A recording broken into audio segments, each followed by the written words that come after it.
Hi everyone. I have finished reading your part one of your quality project and have posted feedback in the rubric for you to review. I'm going to encourage you to really take the time to read the feedback that you're provided and then reread your submitted work if there were problems or there were areas that you needed to address differently. When you read my feedback, if it's not clear or you're not sure what needs to be changed so that you can be successful in part two, touch base with me and we can talk about what needs to be done. I was really surprised by the the consistency in so many of your quality topics. The vast majority of you chose some type of hospital acquired infection, which I think is very interesting because right now the fact that Medicare Medicaid services are not reimbursing hospitals when our patients acquire these infections, it is the biggest financial cost for a lot of organizations that are struggling with compliance. So clearly that is a huge topic for you all in bedside positions and in leadership positions, that it's in the forefront. It's really what you're thinking about. So appreciate the fact that so many of you are having relevant conversations within your work area, and that you're applying that topic for your classwork. Hopefully, when you're done with this, you will come away with a renewed energy in helping to address a problem within your current work environment, or at least that's the hope. When you start to prepare for part two, I want to remind you that part two is a PowerPoint presentation with a voiceover component. This is going to take some time to really think through what you're going to recommend for a change in practice. I want to remind you that part two asks you to do a brief overview of that paper that you just submitted and got feedback on. But the next step is to look at what current evidence-based practice is to address the issue within your organization and make some recommendations for their use.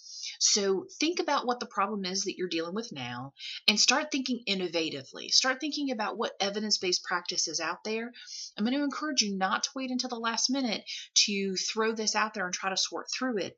You may even want to talk to people at the bedside. Ask your peers, ask your nurse leaders that work with you. Hey, do you have any great ideas? Do you have any new ideas? Do you know of anything that's being done somewhere else? Start really being creative and trying to identify innovation to address the quality issue, because the innovation is what you're going to be dealing with in part two. I want to remind you again, it is a voiceover PowerPoint. It's not supposed to be more than 10 to 12 minutes, and it's going to take a little while to upload into YouTube, so plan accordingly. If you try to do this at 11 o'clock at night on Sunday, you will be highly unsuccessful in submitting it on time. So give yourself plenty of time to think through what part two will look like and start strategizing in how you're going to make some recommendations for that. One of the great things I like is when I read all of your work and I get to the end of it, I really can reflect on how everyone's work kind of is interconnected. And every once in a while, there's a person's work that I keep coming back to and I'm thinking about. One of those examples is one of your classmates, Will, wrote about his quality issue, and his conclusion paragraph to me really summed up what we need to be aware of as Christian nurse leaders. Will wrote, nurse leaders are responsible for developing a professional and accountable workforce. One tactic to accomplish this is to empower their staff to understand barriers to care and the simple ability to access it in a national problem. As a Christian nurse leader, I am called to emulate Jesus in word and action. The Apostle Paul states, "And my God will supply every need of yours according to his riches and glory in Jesus Christ." And that's in Philippians 4:19. Paul here is speaking of spiritual riches, and as a Christian, I am endowed with the same riches in Christ Jesus that Paul is referring to.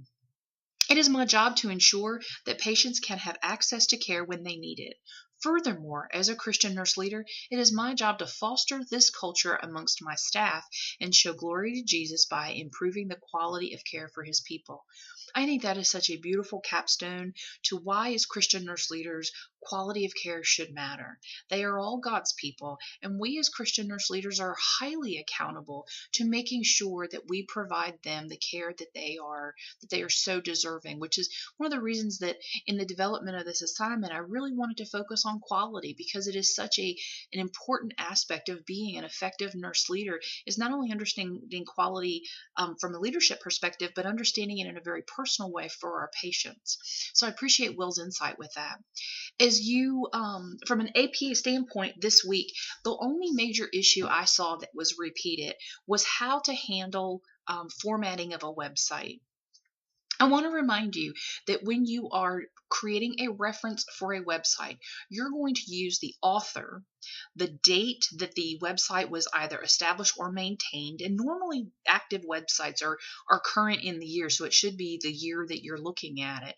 The title of whatever it is, whether it was an article or a post or a blog, whatever that title is, that's going to be next. And then you're going to put retrieved at or retrieved from, and then you're going to put the actual URL so that I, as your faculty member, can copy that URL, drop it in my search engine, and it brings me to the exact point that you found the article or the reference that you're citing. I want to remind you that sometimes it is an Easter egg hunt trying to figure out who the author of a website is. Do not be lazy and just put the web link or who's at the top of the site. Scroll down to the very bottom of the website, and look and see. Sometimes that's where the credits are given. Many of the government websites, all the way at the bottom, will tell you who maintains that website. And folks, that's your author. Sometimes it's the Veterans Administration. Sometimes it's the Center for Disease Control. Sometimes it's Health and Human Services. American Nursing Organization, those types. Sometimes the organization that maintains the website is your author. So make sure that you accurately locate the author or the organization that maintains the site, because they are the person that's going to be in that author position within your reference. When you use that reference as an in-text citation, you're going to once again use that author or organization that manages the website as the cited author, comma, and the year that the website has been maintained to. And again, normally that's the current year. I want you to really be careful when you're using websites. Make sure they're good sources and they're scholarly sites. A lot of the government sites are going to be good to use, but use those with caution, and they should not be a heavy weighted source within your paper. You should also be using scholarly references like articles. So when you plan for next week, I want to remind you that there are two pieces of this assignment. There's a brief word paper, a little reflection paper that has you exploring the concept of innovation, and then a part 2 is a PowerPoint slide set that explores being persuasive to encourage your teammates to be innovative. I want you to read those instructions very carefully. Remember that you have 2 files to upload. One is a Word and one is a PowerPoint. You're going to want to load both of them before you submit the assignment link on Blackboard. Blackboard will let you load up as many assignments as you want, but you have to make sure you attach the files before you submit it. When you approach your PowerPoint, remember that being persuasive to encourage people for innovation is the primary theme of that PowerPoint. If you bore me to tears and everything is boring, you're not going to persuade me to do anything. So be aesthetic, be creative, and be professional in how you develop that slide set. I very often get questions of, Dr. Hudgens, how long does a slide set need to be? Long enough to make your point. Truly, if you can be succinct and get your point across well, normally 8 to 10 slides, do it well.